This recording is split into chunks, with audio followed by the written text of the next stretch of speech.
Bonjour à tous, Paolo Antonio Lopez de l'Institut de gestion sociale. Je suis ravi de vous accueillir pour cette session, cette matinale dédiée au dialogue social en 2022.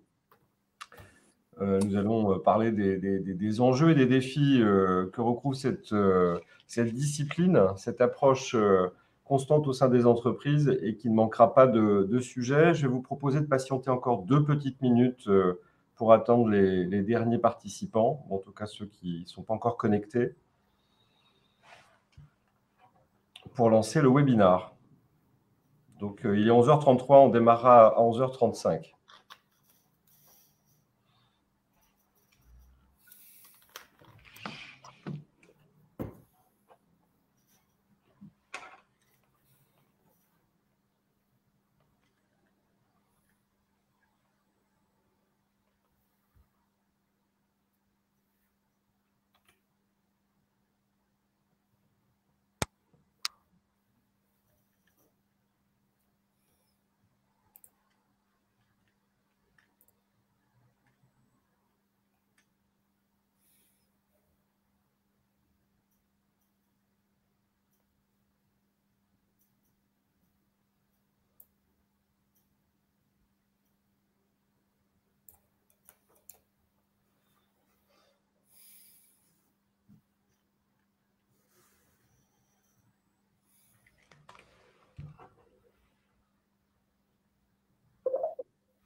Il est 11h35. Bonjour à tous, Paolo Antonio Lopez. Je suis ravi de vous accueillir pour ce webinar à l'initiative de l'Institut de gestion sociale et en partenariat avec Cardinal Sud, qui est notre partenaire sur les formations et l'accompagnement au dialogue social, à la qualité du lien social. J'ai le plaisir d'accueillir donc Jean-François Guillot, président du cabinet Cardinal Sud, et Alexis Rérol, directeur des ressources humaines France chez ST Microelectronics et également VP Group. Je vous propose de démarrer sans attendre ce webinar sur les enjeux de dialogue social j'allais dire de cette rentrée, de ce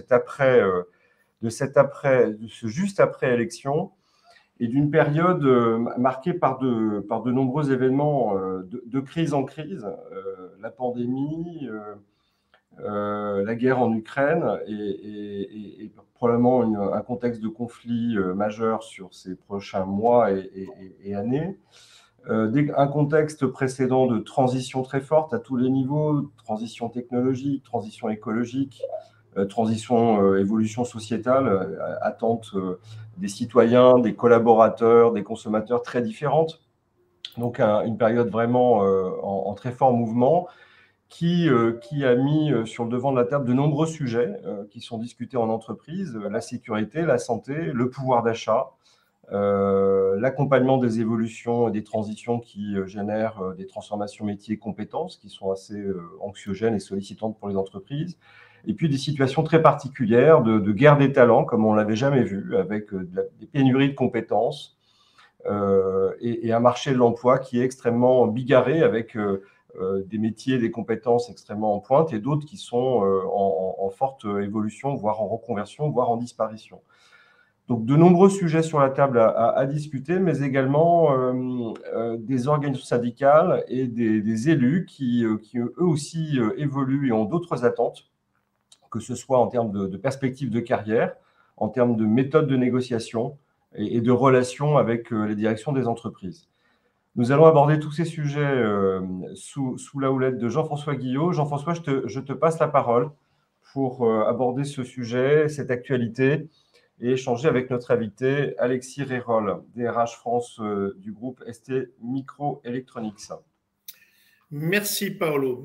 Jean-François Guillot, Cardinal Sud, cabinet en référence en qualité sociale.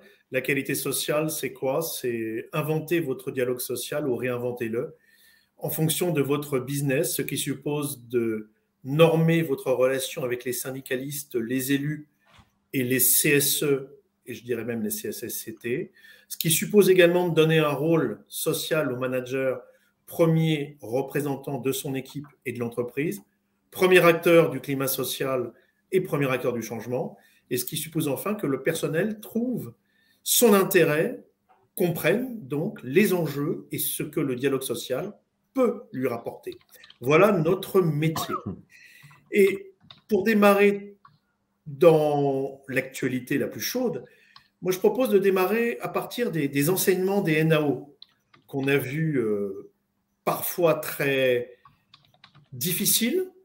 À titre d'exemple, chez nos seuls clients, nous avons eu 17 grèves depuis le 1er janvier 2022. Nous n'en avons jamais eu autant. Certaines grèves ont même repris après la signature des NAO.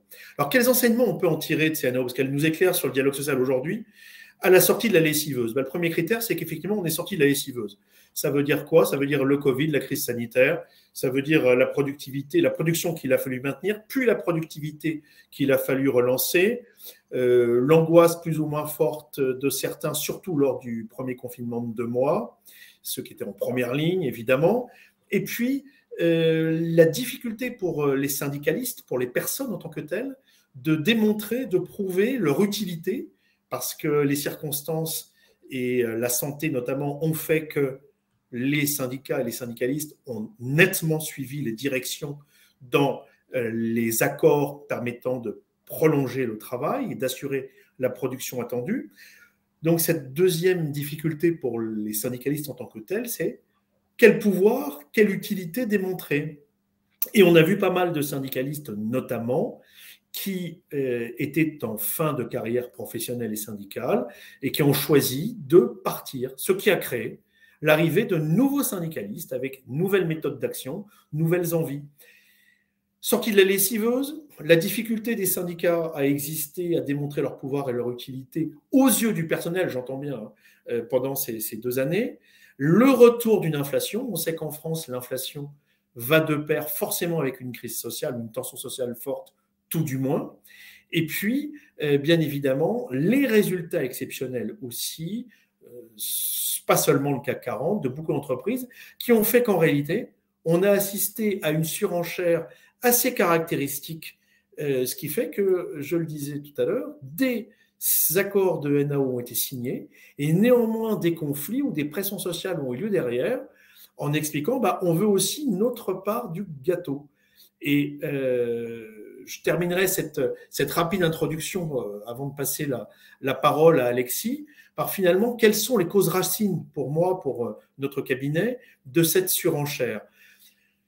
Il y a quand même quelques éléments très clairs et qui sont dans la longue durée, mais qui sont particulièrement sensibles aujourd'hui. Le premier, c'est le sentiment de toute puissance de la finance par rapport aux autres fonctions, et notamment par rapport à la fonction RH. Alexis aura certainement à réagir là-dessus. Ensuite, on a, après les gilets jaunes, après les mouvements anti-quelque chose, anti-X, anti-Y, anti-tout ce que vous voulez, on est plus passé maintenant à un mouvement social horizontal qu'à la défense de grandes causes, de grands récits. Et ça déstabilise tout le monde, y compris les syndicalistes au premier chef. Troisièmement, on le voit avec le redémarrage de conflits après les NAO signés pourtant, on passe aussi du pouvoir d'achat à un vouloir d'achat, c'est-à-dire par rapport au niveau de vie attendu et bien sûr attisé par la crainte de l'inflation et la réalité de l'inflation. Je parlais du changement de génération syndicale, c'est pour moi aussi une quatrième cause racine. Une cinquième cause racine, c'est qu'il y a une radicalisation de militants, souvent plus jeunes ou d'un certain âge, mais qui démarrent dans le syndicalisme et qui sont dans le social, mais avec un engagement politique fort. C'est-à-dire que le social devient un objet de revendication à des fins politiques, à des fins de transformation de la société. Et puis, n'oublions pas sur le strict point de vue des logiques de rémunération, il est assez difficile aujourd'hui, de notre point de vue par rapport à des membres du personnel, de s'y retrouver entre la prime Macron, les intéressements, participations, les NAO qui ont été revus maintenant, des clauses de revoyure, les salaires qui ont été soit gelés, soit maintenus pendant la crise sanitaire. On a aussi un manque de lisibilité en la matière. Voilà pour moi les causes racines de cette surenchère et des NAO. Alexis, quel est ton point de vue opérationnel ? Bonjour à tous et merci Jean-François, merci Paolo. Donc d'abord je vais me présenter rapidement, je suis effectivement DRH France de ST Microelectronics qui est une société franco-italienne du CAC 40, pas forcément très connue du grand public parce qu'on est plutôt en B2B qu'en B2C. Mais notre métier est de fabriquer, de concevoir d'abord et de fabriquer, de commercialiser des composants électroniques, en l'occurrence des puces, ce qu'on appelle communément des puces, des semi-conducteurs, à destination d'un certain nombre d'industries, beaucoup l'industrie automobile, beaucoup l'industrie du smartphone, iPad et en général de la communication et des installations de communication, ça comprend les antennes, les paraboles, les antennes, etc. Et puis beaucoup de l'industrie, puisqu'on est dans une phase de robotisation et d'usines intelligentes intenses, donc qui consomment beaucoup de ces produits-là.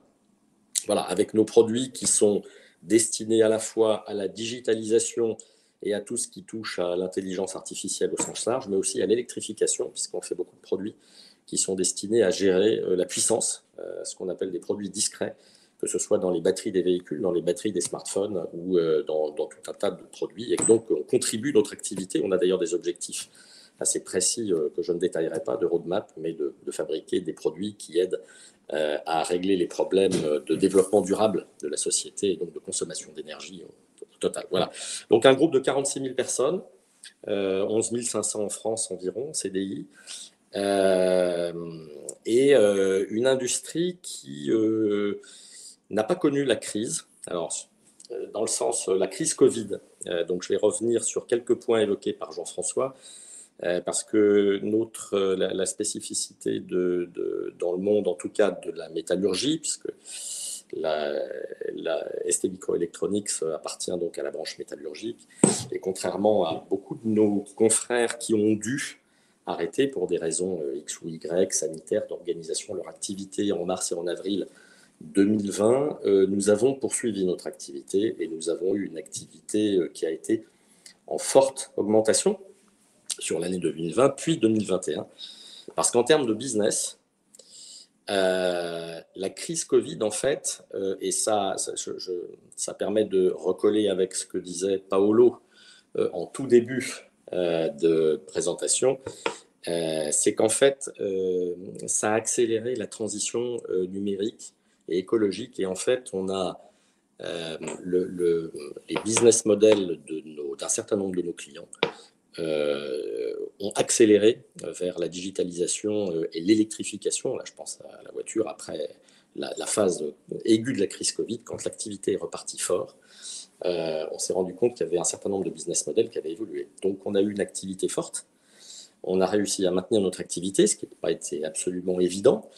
Comme beaucoup d'entreprises qui ont réussi à le faire, ça a été au prix de nombreux efforts et d'un dialogue social intense. J'y reviendrai si vous voulez. Mais du coup, on a une activité qui est repartie très forte et vous entendez tous parler depuis un an de la crise des semi-conducteurs, mais qui en fait est tout simplement le fait que le monde s'électrifie et se digitalise de façon très accélérée depuis la période de la crise Covid, sans compter avec le développement du télétravail, évidemment les ventes ont été exponentielles, y compris en termes de PC, puisque les PC qui étaient en déclin, la vente de PC qui était en déclin est repartie, mais ça a bien sûr concerné les smartphones, les tablettes, etc. Et donc, en fait, tout ça conjugué fait qu'on a une activité qui est restée très forte et surtout, l'ensemble des acteurs du semi-conducteur ont beaucoup de difficultés aujourd'hui à fournir leurs clients parce que les capacités de production mondiales ne sont pas suffisantes pour faire face à la demande. Pour les raisons que j'évoque, donc qui est la transformation forte et accélérée de beaucoup de business models. Voilà. Donc nous, on est dans cette situation bien particulière d'activité très forte et probablement durable, et en même temps d'une activité qui a réussi à maintenir son activité, et heureusement, parce que je ne sais pas ce que seraient les difficultés d'approvisionnement aujourd'hui si on avait dû s'arrêter 2 mois pour l'ensemble des industries. Mais voilà quelle est la situation. Et donc, avec cette particularité que le dialogue social a été un des vecteurs importants du maintien de l'activité. Ça, c'était dans la phase 2021 avec des acteurs, évidemment, qui ont eu des positionnements différents dans l'entreprise, mais en tout cas, quelques acteurs qui ont très rapidement été dans une démarche d'accompagner l'entreprise pour à la fois garantir et mettre en place les mesures de protection les plus fortes possibles et en même temps garantir la poursuite de l'activité d'Est. Et qu'ensuite, on a eu, après cette phase-là, on a été dans une situation de forte accélération de notre business et donc d'augmentation de nos chiffres d'affaires, de nos résultats, et qui est ça, donc la situation qu'on connaît depuis 1 an et demi, avec malgré tout la gestion de la crise Covid qui a demeuré, même si maintenant c'est devenu un non-sujet dans nos entreprises, parce que voilà, la situation fait que les choses sont complètement à la fois banalisées et que la crise, même s'il y a beaucoup de contamination et à l'intérieur, enfin à l'extérieur des entreprises, mais on a beaucoup de salariés qui aujourd'hui sont contaminés, il n'y a pas de cas graves et c'est finalement quelque chose, j'allais dire, de complètement normalisé. Donc voilà, je disais, pour nous, les enseignements, c'est l'importance du dialogue social dans la gestion et l'accompagnement de la crise.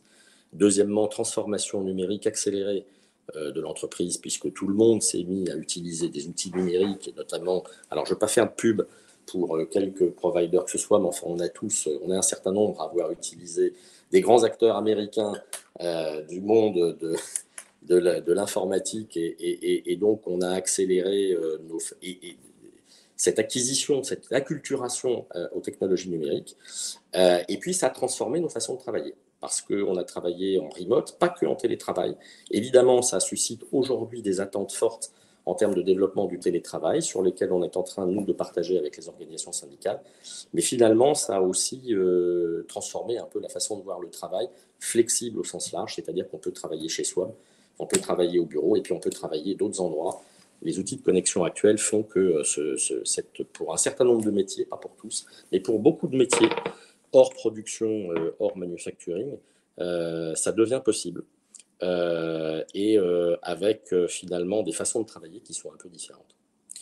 Voilà, je n'ai pas repris l'intégralité de tes points, Jean-François, mais en revanche, j'ai noté une ou deux choses que tu as dit que je n'ai pas ressenties au niveau d'Est, mais encore une fois, entreprise particulière et qui a passé un contexte différent, c'est d'abord le renouvellement des partenaires sociaux. Parce qu'alors pour le coup, hors ceux qui partent à la retraite de façon tout à fait naturelle, les acteurs d'aujourd'hui sont les mêmes que ceux d'hier. Hein, et on continue à travailler avec les acteurs qu'on avait avant la crise. Et en revanche, la difficulté à laquelle on est confronté, qui n'est pas nouvelle, mais c'est la difficulté exprimée par l'ensemble des organisations syndicales de trouver, puisque nous on a eu nos élections professionnelles en fin d'année dernière, de trouver des candidats et de présenter aux élections professionnelles des listes complètes. Donc ça, ce sujet demeure, et même s'ils ont eu des postures et des positions différentes pendant la crise, c'est-à-dire qu'ils ont finalement exploité, si je puis dire, même si ce n'était pas forcément leur intention, mais des fibres différentes chez les gens, finalement l'impact en termes d'attractivité des organisations syndicales,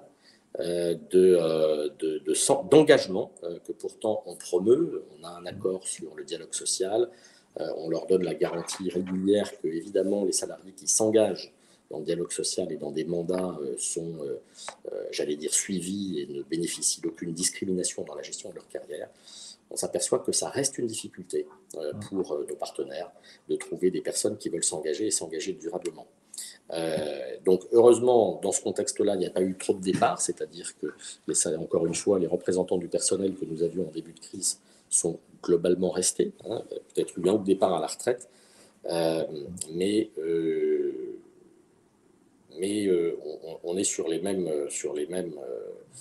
sur à peu près les mêmes représentants. Et puis alors, la radicalisation de certains représentants, il est clair qu'on a eu une radicalisation de certains représentants pendant la crise. Parce qu'encore une fois, on a des partenaires qui sont, j'allais dire, engagés dans une démarche à la fois de prévention, mais de poursuite de l'activité. Et nous avions un partenaire en particulier qui n'était que sur une démarche de prévention et pour limiter les risques en termes de contamination, qui a très clairement été dans une logique de fermeture, d'ailleurs une logique qu'elle a portée au niveau national, hein, parce que vous vous rappelez, en Conseil d'État, Donc, il y a eu une action qui a été faite. Donc, à ce moment-là, il y a eu une crise qui a été difficile à gérer pour beaucoup d'entreprises, dont la nôtre, avec des visions clairement divergentes sur la façon de gérer la crise, dont une pouvait conduire à la fermeture de nos installations, ce qui était très problématique, puisque une usine de semi-conducteurs, ça s'arrête, il faut du temps pour l'arrêter proprement, et surtout, il faut beaucoup de temps pour la redémarrer. C'est pas une chaîne de montage où on appuie sur un bouton, elle s'arrête, on peut reprendre du jour au lendemain. Ce sont des usines CDSO2, enfin en tout cas notre plus grosse usine, qui gère beaucoup de flux de gaz, de flux chimiques en particulier, et sur lesquels on est extrêmement précautionneux à la fois dans l'arrêt et dans le redémarrage. Voilà, donc il y a eu une période qui a été complexe. Je dirais que le jeu, entre guillemets, enfin les relations sociales sont reparties un peu aujourd'hui. Ça a été très monopolisé pendant toute cette période par la crise Covid, évidemment. Et je dirais que les pratiques habituelles ont tendance à reprendre le dessus, même si je crois qu'un des éléments quand même fondamentaux de cette crise, c'est que ça a beaucoup renforcé le dialogue et les échanges entre les représentants de la direction et les représentants du personnel. On a été pendant une période assez longue à faire des CSE hebdomadaires et des CSSCT quasiment quotidiennes pour gérer la crise, et que donc on a élevé le niveau du jeu, si je puis dire. Et donc ça a créé quand même des liens avec nos partenaires à cette époque-là que nous n'avions pas forcément dans la période avant Covid. Voilà, j'ai été très long dans mon introduction. Je voulais non, pas du tout, Alexis. Désolé d'avoir été si long, mais je voulais donner quelques éléments.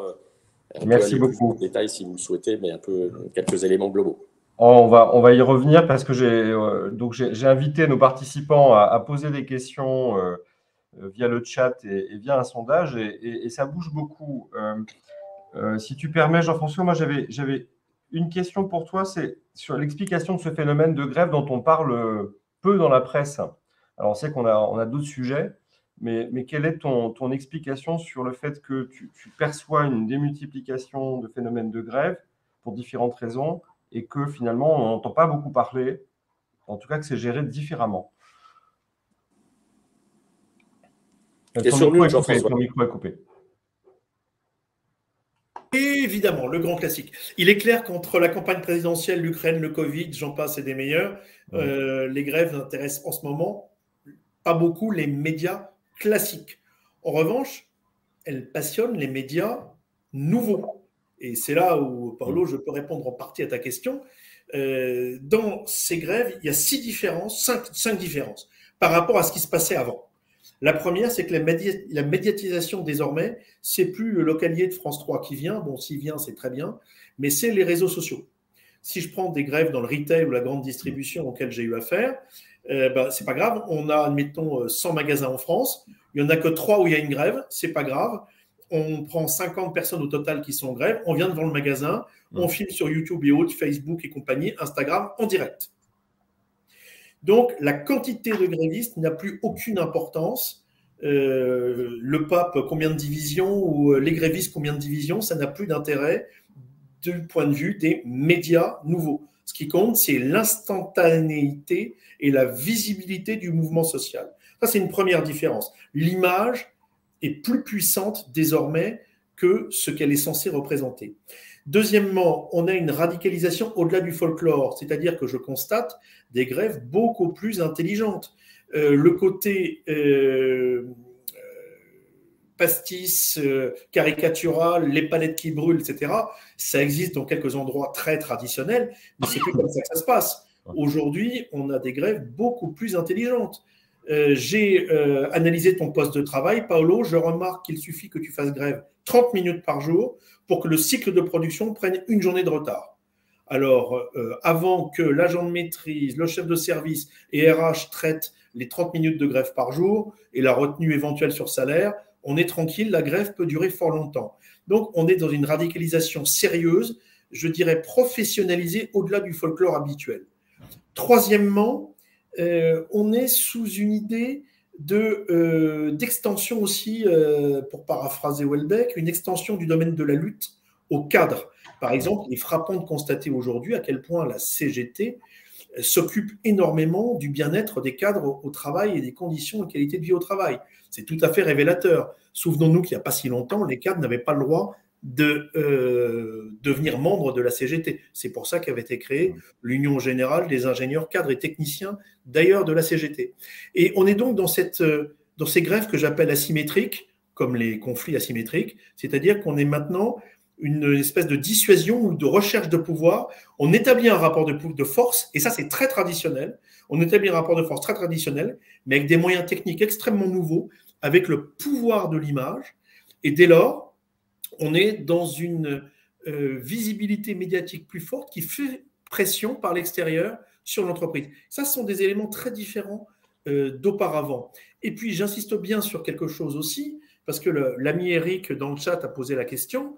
Bien évidemment, les étiquettes ont beaucoup moins d'importance qu'auparavant. C'est-à-dire que la qualité de la personne est bien supérieure à celle de sa casquette. Autrefois, vous aviez un CGT, un CGC, un CFTC. On savait en gros ce que ça voulait dire. Aujourd'hui, j'ai des anarcho-syndicalistes dans certaines sections syndicales de la CFTC. Aujourd'hui, j'ai des patrons, des DRH qui prient pour qu'on leur enlève leur syndicaliste CGC et qu'on leur rende leur syndicaliste CGT préféré. C'est tout à fait variable selon les secteurs et les personnes. Et on a donc aujourd'hui assisté à des dissensions internes très fortes au sein des mêmes syndicats, au sein de la CGT, de la CFDT, etc., dans différentes entreprises, et également à des alliances qui autrefois étaient contre nature. Et rajouter à cela les grèves, les différences que je viens de donner avec les grèves et les conflits sociaux d'avant, on voit bien, et je rebondis sur ce que vient de dire Alexis, qui pour moi est le plus important, aucune entreprise ne peut plus aujourd'hui se désintéresser de son paysage syndical. Et les élections vont être déterminantes et décisives, les élections professionnelles à venir en sortie de Covid, d'ici 6 mois, 1 an, 2 ans, 3 ans, pas plus, enfin 4 ans c'est limite légal. Pourquoi ? Parce que le vrai problème, ça sera les candidats. Et si on n'a pas des candidats qui sont représentatifs des métiers, des secteurs, de la culture de l'entreprise, on aura soit des idéologues, soit des personnes qui cherchent de la protection, voire les deux. Et ça ne sera pas une bonne nouvelle pour le dialogue social. Il est donc important d'encourager les personnes à fibre sociale, à talent social, de s'engager dans le monde syndical qui en a bien besoin, mais avec une difficulté majeure. Alors bien sûr, dans le respect de la légalité, ils vont où ils veulent, s'en fichent du syndicat. Mais en revanche, la difficulté majeure, c'est est-ce qu'aujourd'hui, le syndicalisme, qui reste très traditionnel dans ses appareils, est capable d'attirer des nouveaux, jeunes ou toujours jeunes ?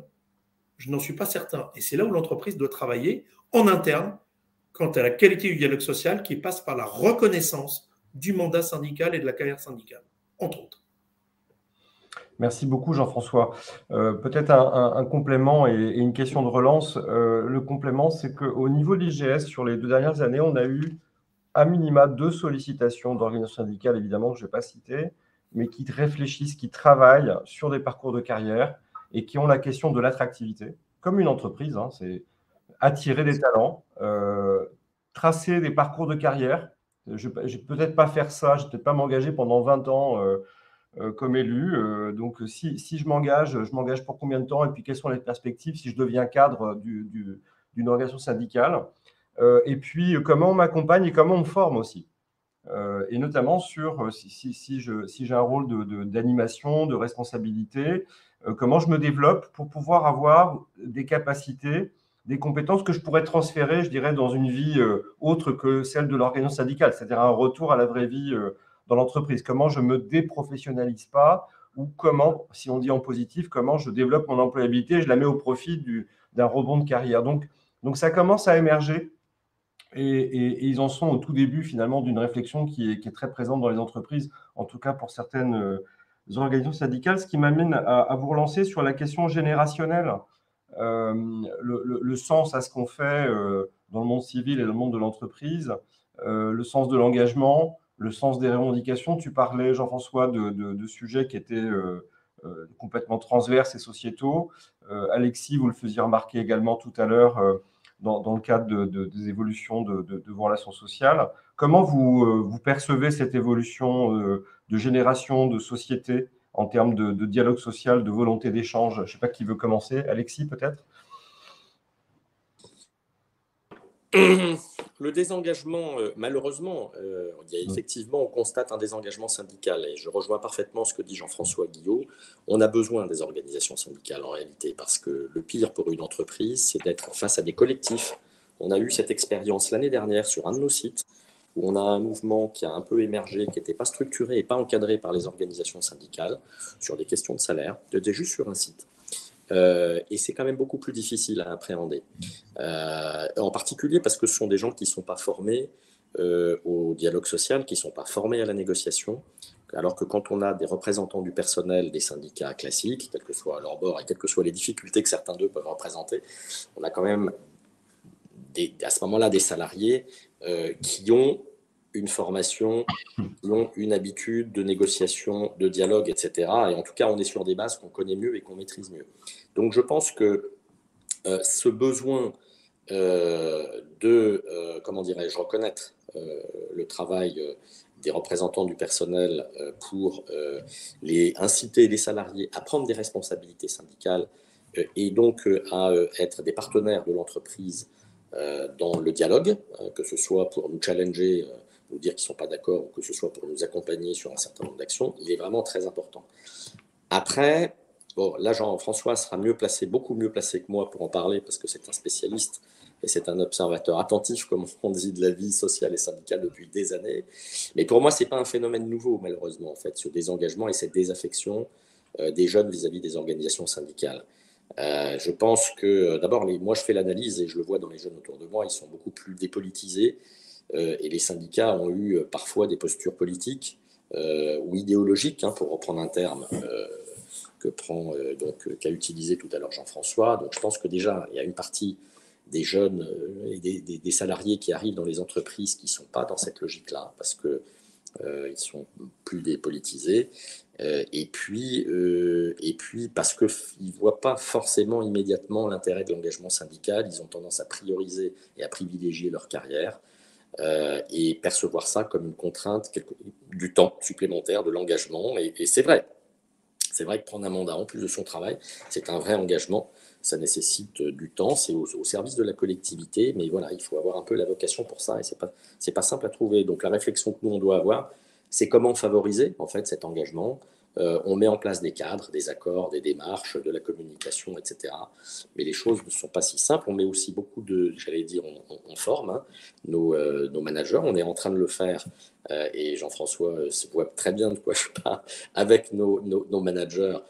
Parce qu'on pense que c'est important de parler aussi des droits et devoirs et puis de l'importance du dialogue social et le rôle du manager dans le développement du dialogue social et dans le développement du dialogue social, d'un dialogue social constructif. Mais c'est une route, c'est un chemin de longue haleine qui repose en partie sur les entreprises, mais aussi en partie sur les organisations syndicales elles-mêmes.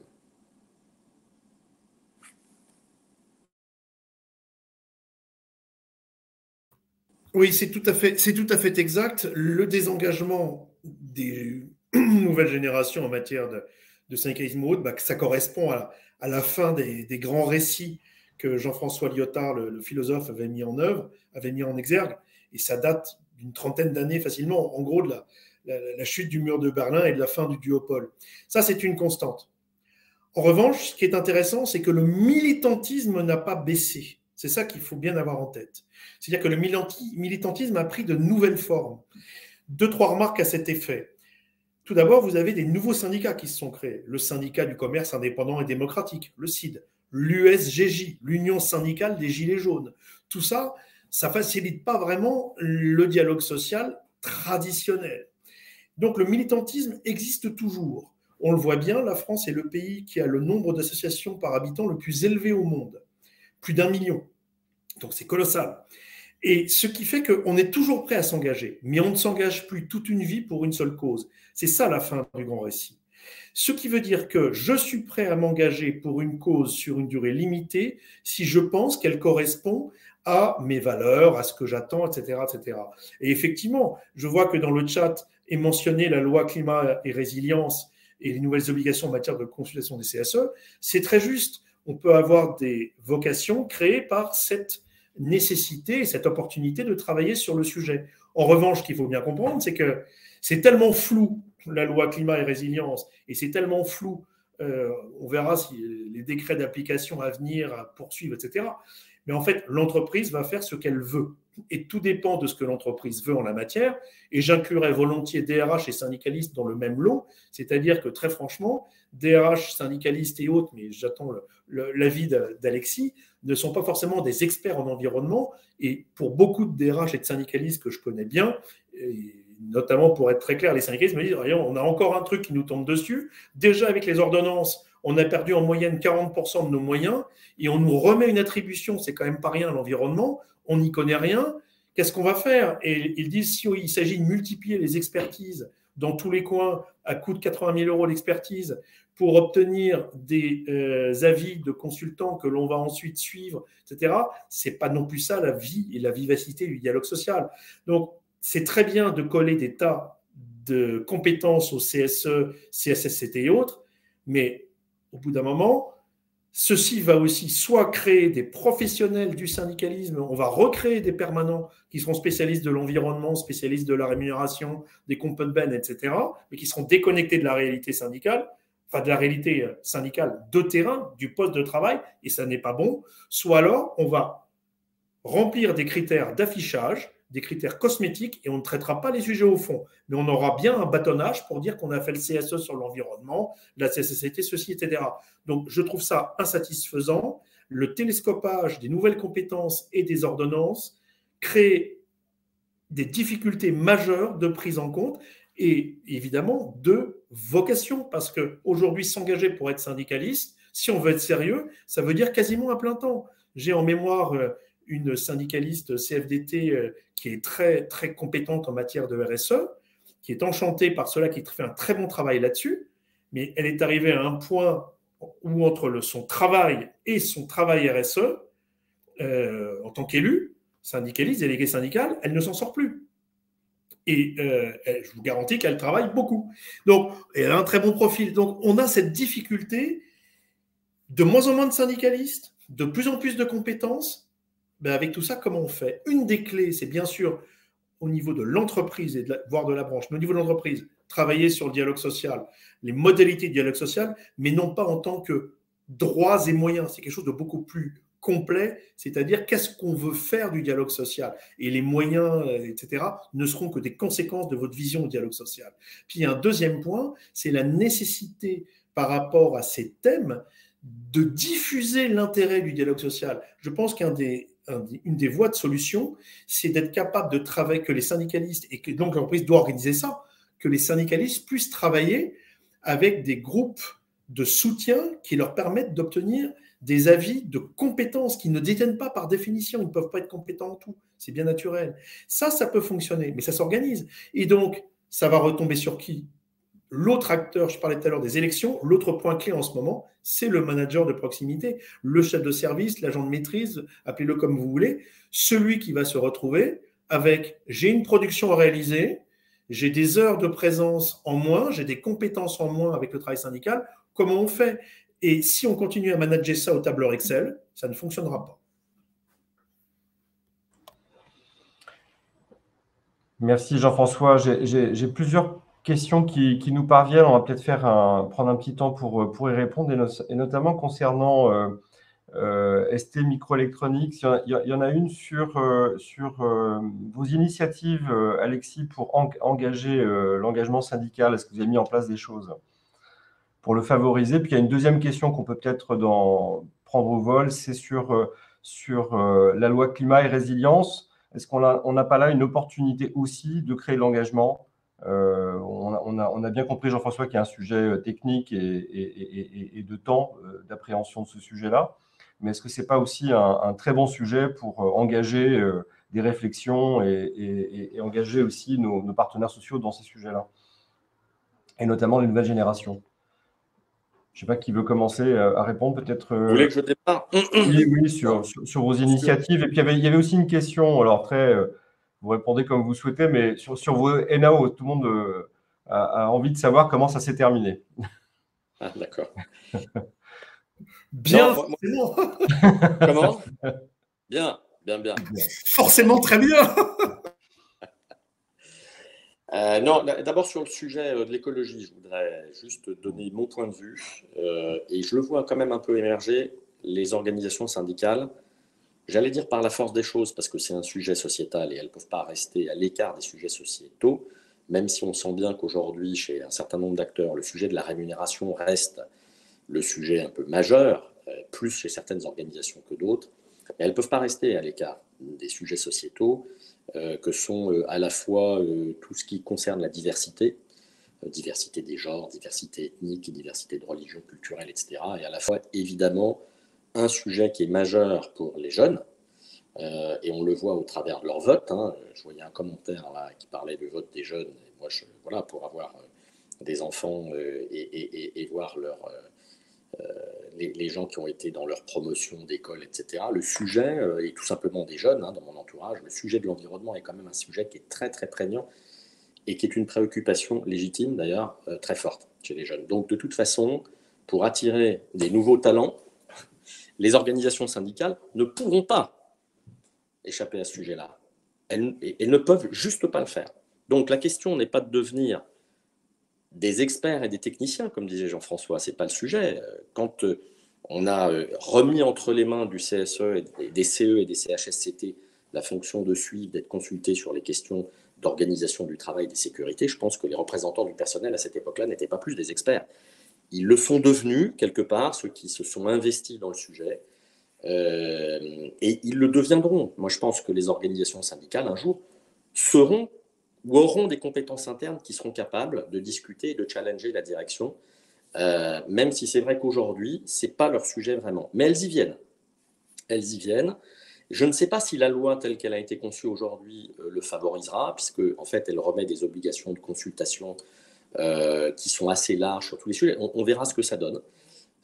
Mais en tout état de cause, je pense que ce sujet, évidemment, devrait devenir une préoccupation des organisations syndicales, à côté des questions de salaire, d'emploi, etc., qui demeureront.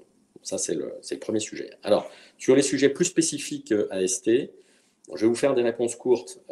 Les incitations pour encourager l'engagement syndical, je dirais qu'ils sont de deux ordres. Il y a des incitations contractuelles. On a négocié un accord avec les représentants du personnel en 2019 qu'on vient d'enrichir un peu et qui donne des garanties, en particulier en termes de développement de carrière, de rémunération et de retour à l'emploi. Voilà. Donc, sans aller dans le détail, on s'assure que, et on a contractualisé avec eux le fait que quand ils s'engagent dans dans le syndicalisme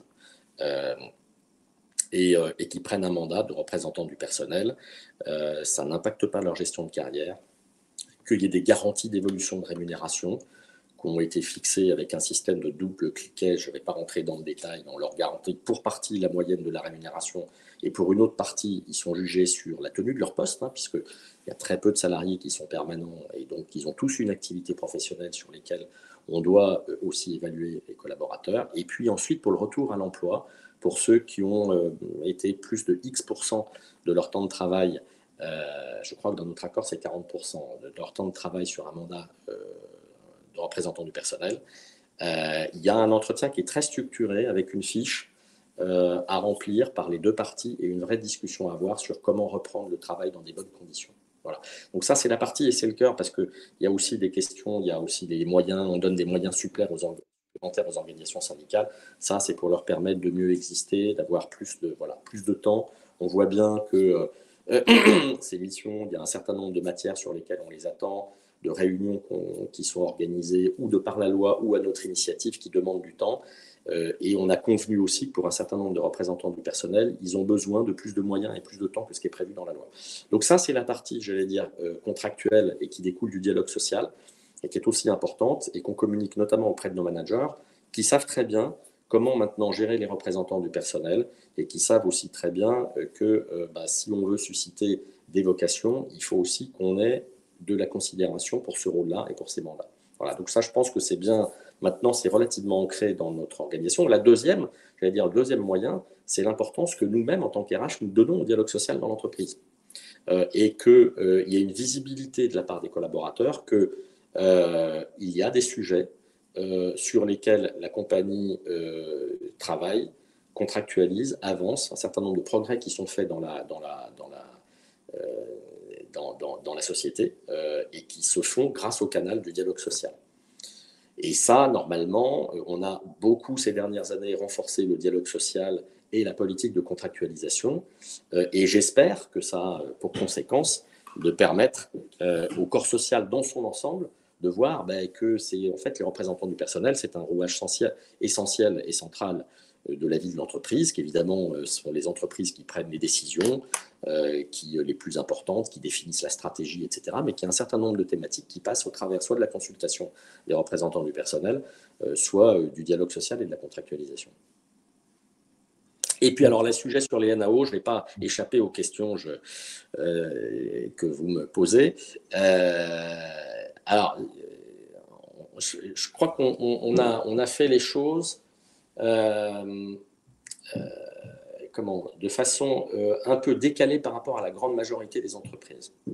C'est-à-dire que je vois un certain nombre de mes collègues des RH, ils ont traversé la crise 2020 en maintenant une politique d'augmentation de salaire dans des NAO, et ils ont été très restrictifs, voire ils ont gelé les salaires en 2021, parce que quand même, les résultats n'avaient pas été excellents en 2020, et ils avaient, quelque part, ils pouvaient se fonder sur quelque chose de concret pour justifier une politique salariale plus basse.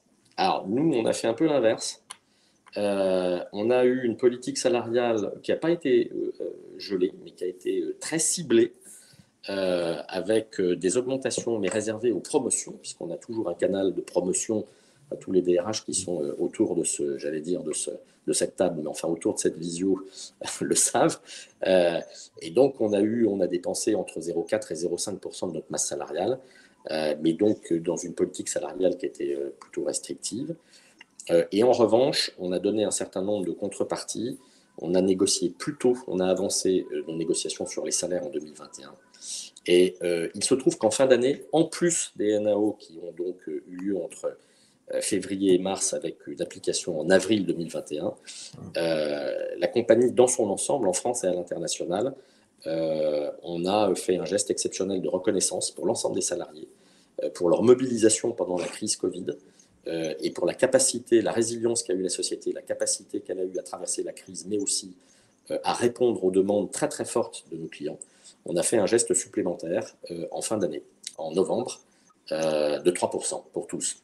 Voilà, moderato, quelques pays à forte inflation, en Égypte, au Brésil, où les pourcentages étaient un peu plus élevés. Mais globalement, donc, on a eu 2 moments salariaux dans l'année, à la place d'un traditionnellement. Donc une politique salariale qui, pour le coup, a été assez généreuse en début d'année 2021. Un deuxième slot en novembre. Et là, on a terminé nos NAO en mars et on est en train d'appliquer la politique salariale en ce moment. Le mois dernier pour les non-cadres et en ce moment pour les cadres. Donc, on est à nouveau dedans. Voilà. Merci beaucoup, Alexis. Merci beaucoup. Jean-François, il nous reste une dizaine de minutes. On a un peu parlé de méthode, mais peut-être que ce serait un sujet de conclusion. C'est tes recommandations ou ta vision sur l'évolution des méthodes de négociation, de relations, de concertation finalement sur des questions sociales. Alors, quelques constats simples. Si tu veux partager d'ailleurs ton document, n'hésite pas. Oui, je vais le faire. Quelques constats simples. On peut appeler ça des ça marche, comme dans certaines entreprises de la grande distribution. Le premier ça marche, c'est que, en ce qui concerne le dialogue social, qu'il soit lors de la négociation ou lors des réunions de CSE, ce qui est le plus important, ce n'est pas le 30e jour du mois où ça a lieu, c'est les 29 jours entre les 2 réunions de CSE, par exemple. La relation est supérieure au contenu. Ça, c'est le deuxième point clé. C'est-à-dire que si l'on considère les syndicalistes avec leur casquette et qu'on les traite en fonction de leur seule casquette, eh bien, on aura ce que leur casquette signifie, ou j'oserais dire signifiait, ce qui n'est pas forcément une bonne nouvelle. En conséquence, il faut être extrêmement vigilant sur la qualité de la relation du dialogue social informel, et pas seulement des bilatérales, informel, entre les 2 réunions de négociation ou de CSE. Il est également nécessaire de travailler sur la qualité de l'information qui est donnée. C'est-à-dire que Longtemps, bon, bien sûr, l'information, c'est du pouvoir. Longtemps, l'entreprise a préféré tenir un discours rassurant, voire lénifiant, mais qui ne rassurait pas forcément en profondeur, et en tout cas ne donnait pas l'impression aux syndicalistes qu'ils avaient à disposition l'information de qualité qui caractérisait l'entreprise. J'avais encore un cas ce matin où la racine des difficultés du dialogue social est liée au fait que pendant des années, l'ancienne direction pratiquait la rétention d'informations de manière très claire et donc créait de la défiance, de la méfiance. Donc la qualité de l'information est un point important. Aujourd'hui, je pense que le manque de culture économique des Français, ça s'applique à tout le monde, y compris aux syndicalistes, mais pas seulement à eux, est une véritable difficulté. Ce matin, l'entreprise me disait, je comprends mieux ce qui se passe dans notre entreprise. En fait, les salariés disent, qui étaient évidemment en grève il y a quelque temps, disent, vous nous dites que le déficit est abyssal, c'est vrai, les résultats sont catastrophiques. Et pourtant, on produit tout ce qu'on nous demande avec la qualité qu'on nous demande. Alors, on ne comprend pas. Soit vous nous mentez, soit vous êtes nuls. Et on voit bien avec cet exemple tout simple, la qualité de l'information économique est décisive. Et on a tout intérêt aujourd'hui à partager réellement l'information et le sens de cette information, quitte à faire venir des experts internes de l'entreprise pour faire monter en compétence le niveau des syndicalistes. C'est aussi le moyen de répondre à une question du chat. L'engagement syndical sera d'autant plus facilité que le niveau des réunions sera amélioré. Je connais nombre de personnes à fibre sociale qui n'ont aucune envie de s'engager en expliquant qu'elles n'ont pas envie de perdre leur temps pendant des heures avec des scènes de théâtre plus ou moins agréables, plus ou moins longues, etc. Là, il y a un gros sujet qui concerne autant la direction que les syndicalistes. D'ailleurs, je pense également que les compétences des syndicalistes, le chat le dit aussi, c'est un véritable sujet d'une manière générale. Et je reviens là à l'environnement. Oui, la loi environnement, c'est une occasion, mais pour DRH, enfin pour l'entreprise et pour les syndicalistes, de renouer un dialogue social différent. Je dirais, ça c'est l'optimisme, et si je suis réaliste, je ne suis jamais pessimiste, mais si je suis réaliste, je dirais, c'est une occasion de plus, après les seniors, après la qualité de vie et les conditions de travail, etc., etc. Donc ne rêvons pas, l'environnement va pas, c'est la 15e occasion que l'on a en 15 ans ou 20 ans pour améliorer le dialogue social. Le moins qu'on puisse dire est que toutes ces occasions n'ont pas été saisies. Mais je le répète, pour moi, les éléments fondamentaux, c'est élever le niveau de compétence des syndicalistes, partager l'information utile, économique, pour qu'ils comprennent les enjeux et qu'ils puissent les traduire.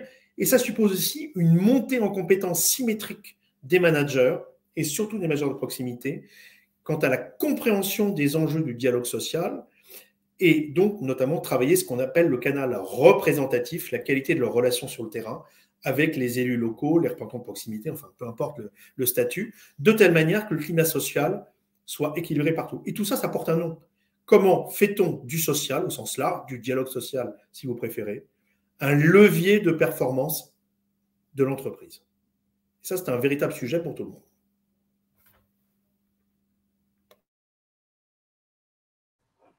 Merci Jean-François. Je regarde un petit peu nos questions. Je pense qu'on a pas mal traité de sujets. J'ai un sujet récurrent, Alexis, Jean-François, je ne sais pas qui voudra répondre, mais je pense que on n'a pas forcément la solution, mais elle va être à construire. C'est sur les sujets de société, les sujets nouveaux, les sujets de climat.